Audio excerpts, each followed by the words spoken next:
Olá, triatletas, tudo bom com vocês? Hipertensão arterial.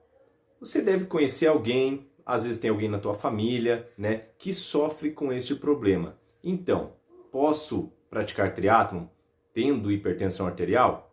Temos alguns pontinhos aí para ver sobre isso. Mas antes de mais nada, curta aí o nosso conteúdo do Instagram e do Facebook, né? Comece a seguir a gente aí para interagir. E também se inscrever no nosso canal no YouTube, beleza, pessoal? Se puderem compartilhar, também estar divulgando aí para os amigos, vai ser de grande ajuda para nós e a gente poder estar produzindo cada vez mais conteúdo para vocês, beleza? Roda a vinheta!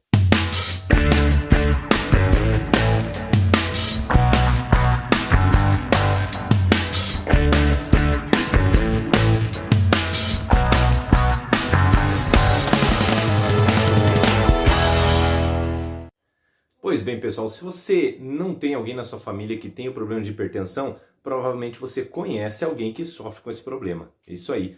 Muitos brasileiros, né, sofrem com esse tipo de problema da hipertensão arterial ou algum outro problema que possa gerar isso. A gente tem alguns fatores que podem desencadear a hipertensão arterial, tá? Falando então desse assunto da hipertensão, vamos tentar relacionar isso com o triatlon, né? Será que eu posso praticar triatlon sofrendo com hipertensão? É isso que a gente vai querer mostrar para vocês hoje aqui, né? Primeiro ponto é o seguinte, a gente tem que entender um pouquinho de como funciona o coração. É claro, vou fazer um resumo aqui para vocês entenderem melhor o que acontece no nosso sistema cardíaco, tá? Pois bem, o coração então é a nossa bomba cardíaca, né? Todo mundo já deve ter ouvido falar isso, que o nosso coração é a bomba que tem a principal função o quê? É bombear justamente o sangue para todo o nosso organismo. De que maneira que ele vai fazer isso? Ele vai fazer irrigando o sangue para as nossas periferias, né? Para todo o corpo, mandando nutrientes para as células, né? Para a musculatura e tudo mais. E também captando esse sangue e mandando ele para o pulmão, tá? Para poder fazer uma troca gasosa e conseguir mandar os nutrientes com o oxigênio necessário. Então, o que acontece? Nós temos uma grande circulação e uma pequena circulação. O que é, então, a grande circulação? É quando o coração ele bombeia o sangue para todos os órgãos do corpo, tá? Irrigando, mandando o sangue rico em oxigênio e nutrientes, tá? Então, ele precisa basicamente levar o sangue para fornecer energia para todas as células do nosso organismo. Essa é a grande circulação. A pequena circulação, o que acontece? É a circulação do coração mandando sangue para os pulmões para promover troca gasosa nos alvéolos, né? Porque o sangue que retorna, então você mandou o sangue rico em oxigênio para todas as células. Promoveu troca gasosa na periferia, né? nos capilares do nosso organismo. Deixou oxigênio e volta esse sangue rico em CO2, tá? Ele volta carregado de CO2, ok? O que tem a acontecer? Ele vai ter que fazer vamos colocar aí uma filtragem, né? Mas na verdade é recarregar esse sangue com oxigênio. Então ele está voltando rico com CO2 e ele precisa distribuir esse sangue de volta cheio de oxigênio. O que o coração vai fazer? Ele recebe então esse sangue, né, que está carregado de CO2 e trata de mandar para o pulmão para fazer troca gasosa, captar oxigênio, volta para o coração para daí sim sair para a grande circulação. Então a pequena circulação é sair do coração, ir para os pulmões, captar oxigênio, volta para o coração e sai para a grande circulação para distribuir todo o oxigênio e nutriente necessário para o nosso corpo, tá certo? Então, principal função aí é essa, coração e sangue, distribuindo oxigênio e nutrientes.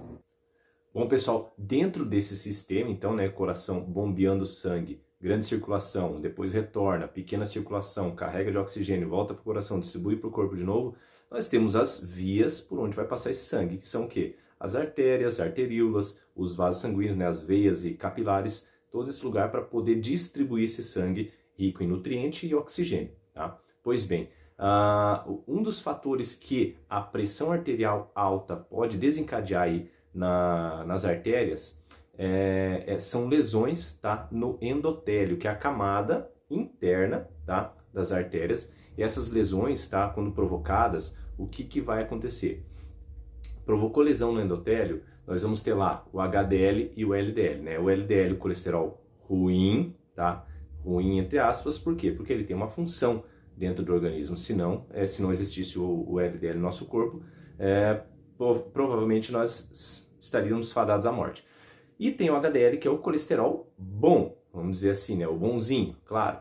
O LDL, qual que é a função dele? É formação de membranas celulares, tá? E justamente revestir essas lesões que acontecem no endotélio.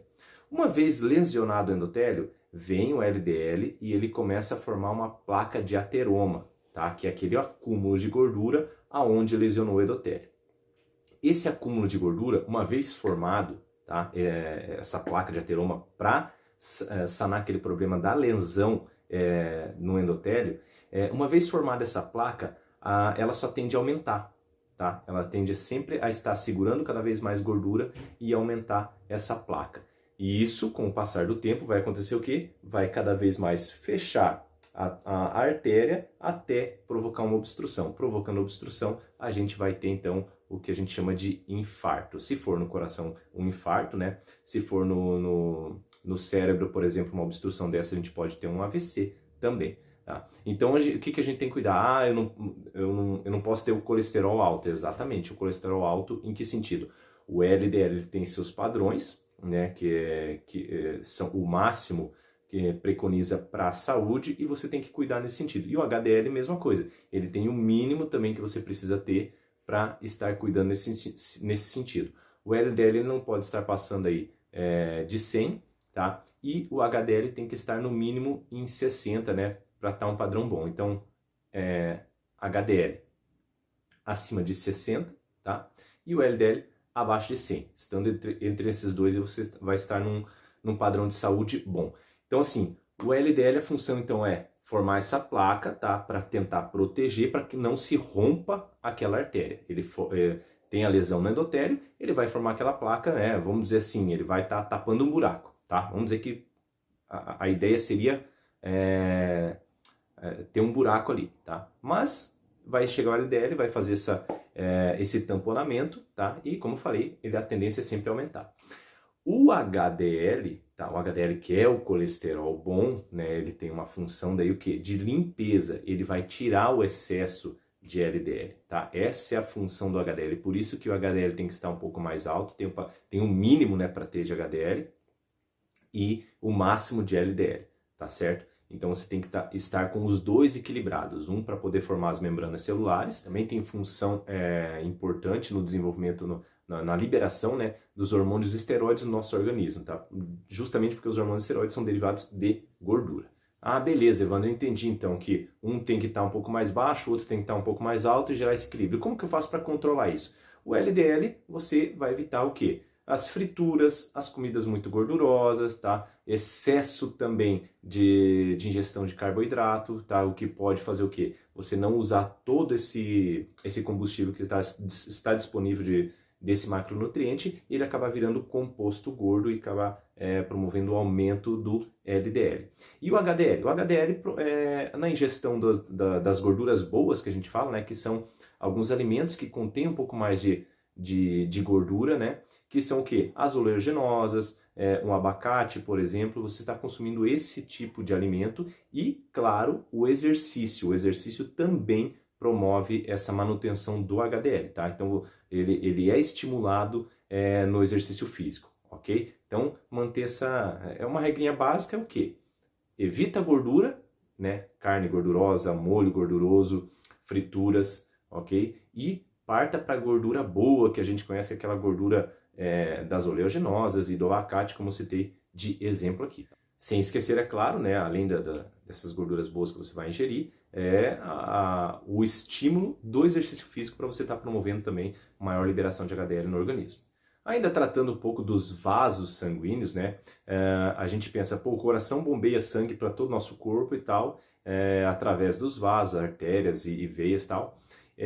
E como que ele faz então para também ser alimentado? Ele tem as chamadas coronarianas, tá? Que são as artérias coronárias que vão irrigar o sangue também para o coração. Então ele manda sangue para todo o organismo, incluindo ele mesmo, tá? Para poder ter oxigênio, promover contração muscular, levar nutrientes também, porque é um músculo e também precisa ser irrigado por sangue. Tá?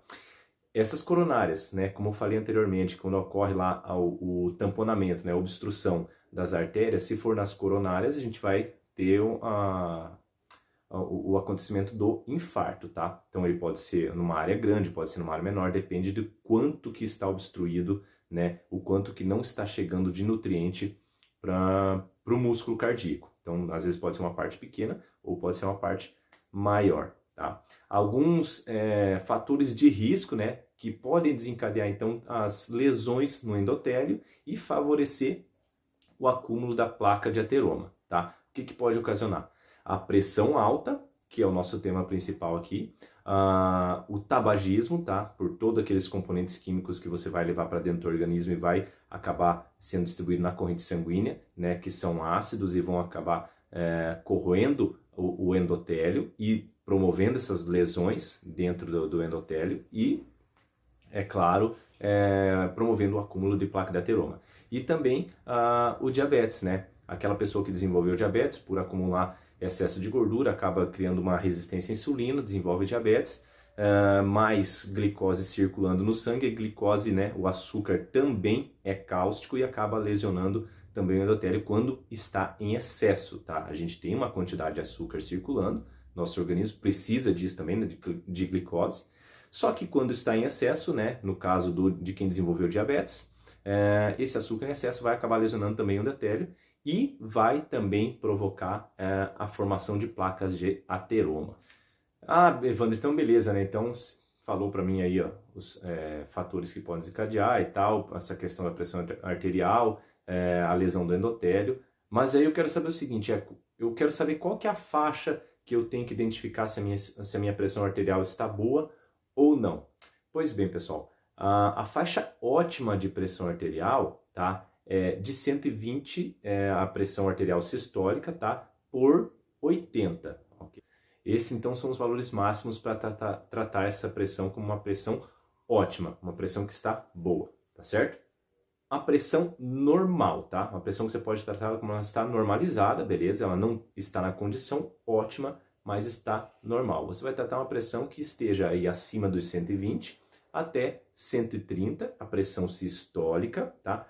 Por acima de 80 até 85. Então, entre 81 e 85 para diastólica, tá bom?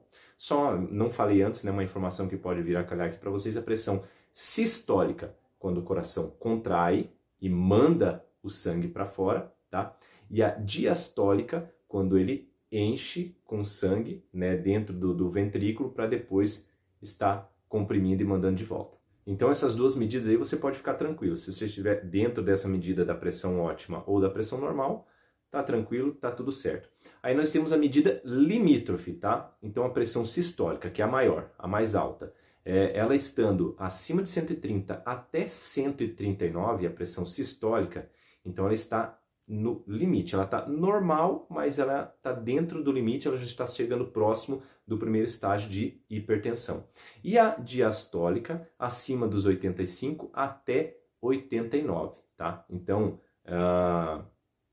estando dentro desses padrões aí de sistólica e diastólica, né, acima de 130 até 139, e a diastólica acima de 85 até 89, você ainda está sendo considerado normal, mas você já está no limite, ou seja, dá para melhorar um pouquinho, você pode melhorar com exercício, você pode melhorar com alimentação, né? Por exemplo, o excesso de ingesta de sal também aumenta a pressão arterial, tá? O acúmulo de gordura, né? Então, se você não tem uma alimentação boa e você está acumulando gordura, está engordando, também vai aumentar a pressão arterial, tá? Então, esses pontos você tem que cuidar, ok?